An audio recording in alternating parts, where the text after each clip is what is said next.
The Planet Man.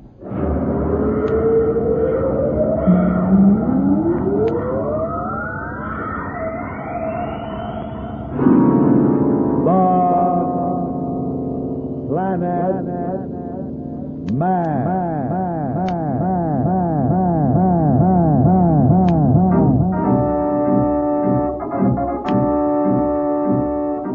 This is the fascinating story of Dantro The Planet Man, troubleshooter for the League of Planets organization, the law enforcement body for peace and justice in the celestial world, whose headquarters and center of operations are situated on the capital of all the planets, Planteria Rex.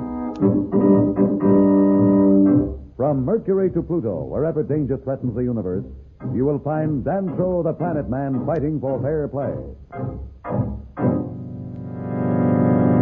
In a moment, The Planet Man.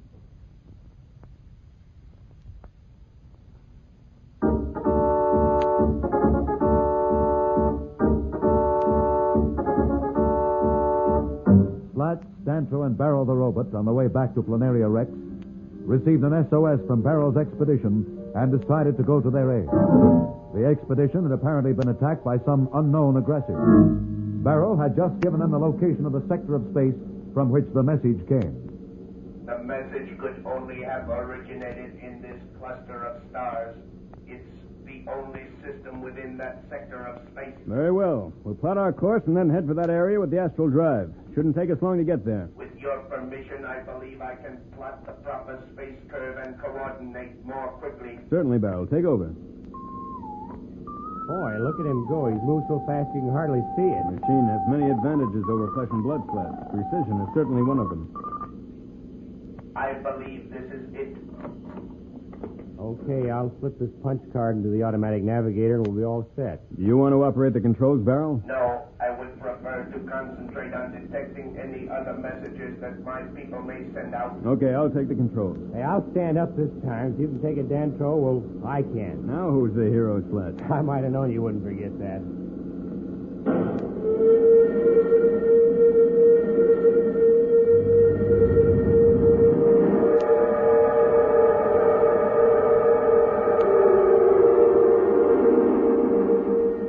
Stand by to cut astral drive. Okay, cut it. Hey, I didn't mind it as much as I have before. Well, see, if you don't pay any attention, you don't notice it as much. Take your word for it. Where are we? Just a moment, and I'll check our location on the space grid detector. All right. Want me to give you a hand? If you will, you operate the directional beam. The grid indicates some bodies in that quadrant. Better take area 024. Just a minute, I'll set the dial. Okay, that's it. Cut in the beam. It's in. Here goes the distance and width grid. Watch the screen.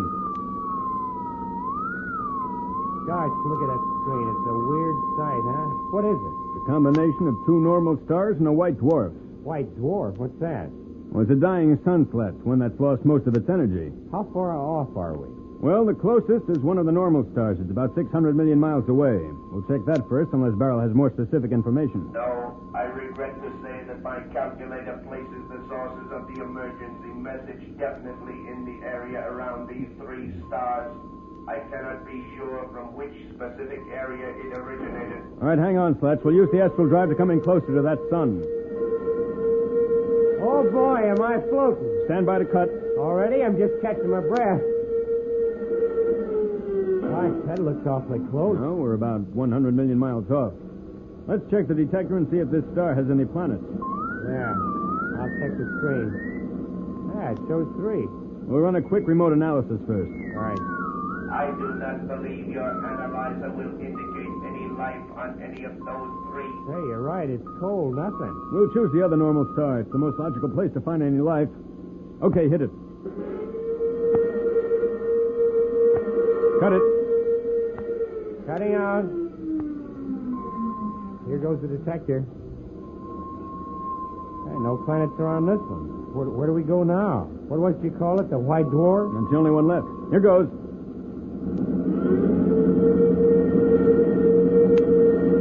Cutting out. I'll check the detector again. Look, 3 planets. You want to check them with the analyzer? We'll check them all together. comes the tab. Hey, wait a minute. The machine must be out of whack. Why? Look for yourself. It indicates no sign of life on any of these planets. Well, there's nothing wrong with the analyzer and interpreter slats. You know we checked them thoroughly before we took off. And it doesn't make any sense, unless Barrows mistaken. No, I have been checking my analysis while you were investigating those planets. That message originated from this sector of space, definitely. Well, where does that leave us? There certainly isn't any sign of advanced civilization on any of these planets, or the analyzer would pick it up. Isn't that right, Dantro? I'm afraid it would. I do not understand it, but I would like to try one more thing. Why, you got an idea? As you know, I have a built-in detector and analysis system. It may be that it will pick emanations which your machine might miss if they were faint or deliberately shielded. At any rate, I would like to go outside the ship and see if I can detect any signs of radioactivity from any of these planets. Suit yourself, Barrow. Maybe you're right. Very well. I shall not be long. Barrel is sure he detects some activity in this region. What will his outer ship detector indicate? We'll be back in a moment. So level off.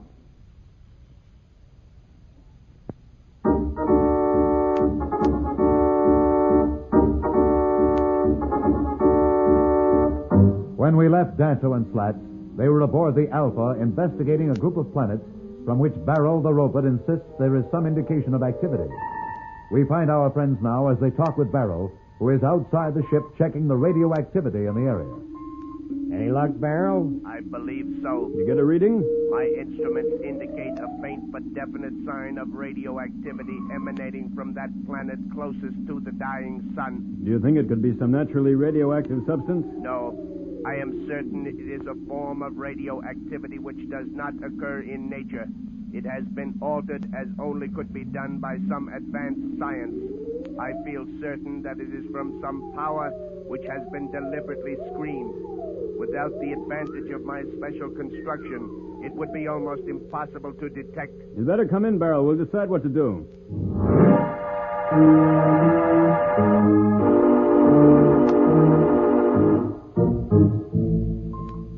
Well, I think we should get going. Not so fast, Slats. What do you mean not so fast? That's what we came here for, wasn't it? Barrow's friends are in some sort of trouble. We came to find out what it is. We'll find out, Slats, but there's no point in risking everything. That is very sensible, Planet Man. I was going to suggest that myself. I wish you two'd let me in on it. What are you talking about? I believe that Dantro was going to suggest that not all of us descend to the surface of that planet to investigate. That's exactly what I was going to suggest. I think someone ought to stay here with the ship. I think you should both stay here with the ship while I go in and investigate the planet. I think I should go along with you, Barrel. I respect your mechanical abilities, but there are some things which you're not equipped to handle. Go on, don't anybody ask me. You two guys just settle everything you please yourselves. It's not a question of pleasing anyone, Slats, but what sense is there risking the Alpha unnecessarily?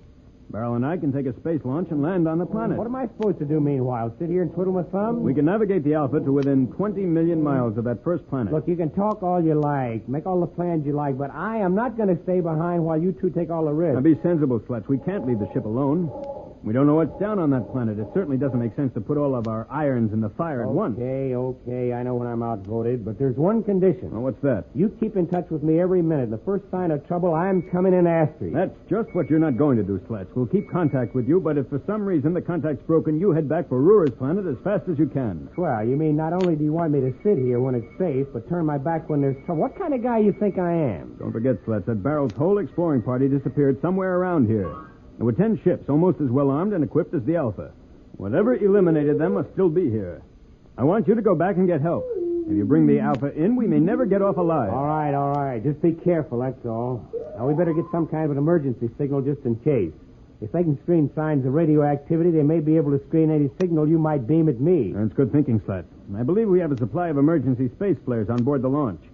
If there's any sign of danger, I'll send one up and you head back to Rura. I'm not promising. Slats, that's an order. All right, don't throw your weight around. Now help me into my space armor. Right.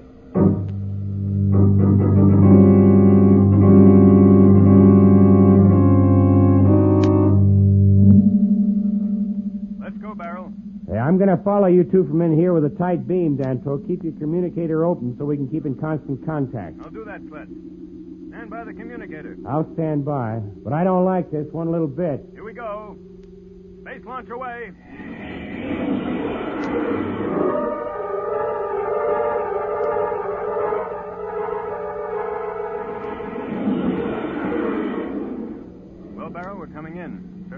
look very encouraging. No, the planet seems totally devoid of life. I can't make out any details. The light is very faint, but there seems to be no large cities of any sort. Well, we'll be down in a few minutes, and then we should know better. I'll give Slats the buzz. Hello, Dantro calling Slats aboard the Alpha. Dantro calling Slats aboard the Alpha.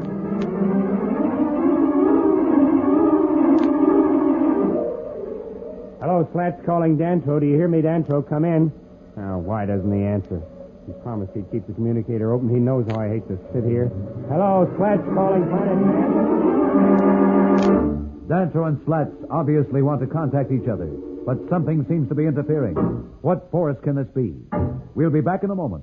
But first, here is a message the Planet Man wants you to hear.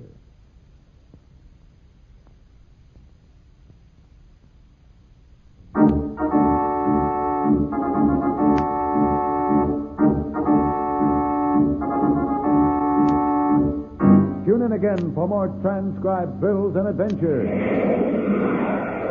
Rocket millions of light years into space with Dantro, the Planet Man. The Planet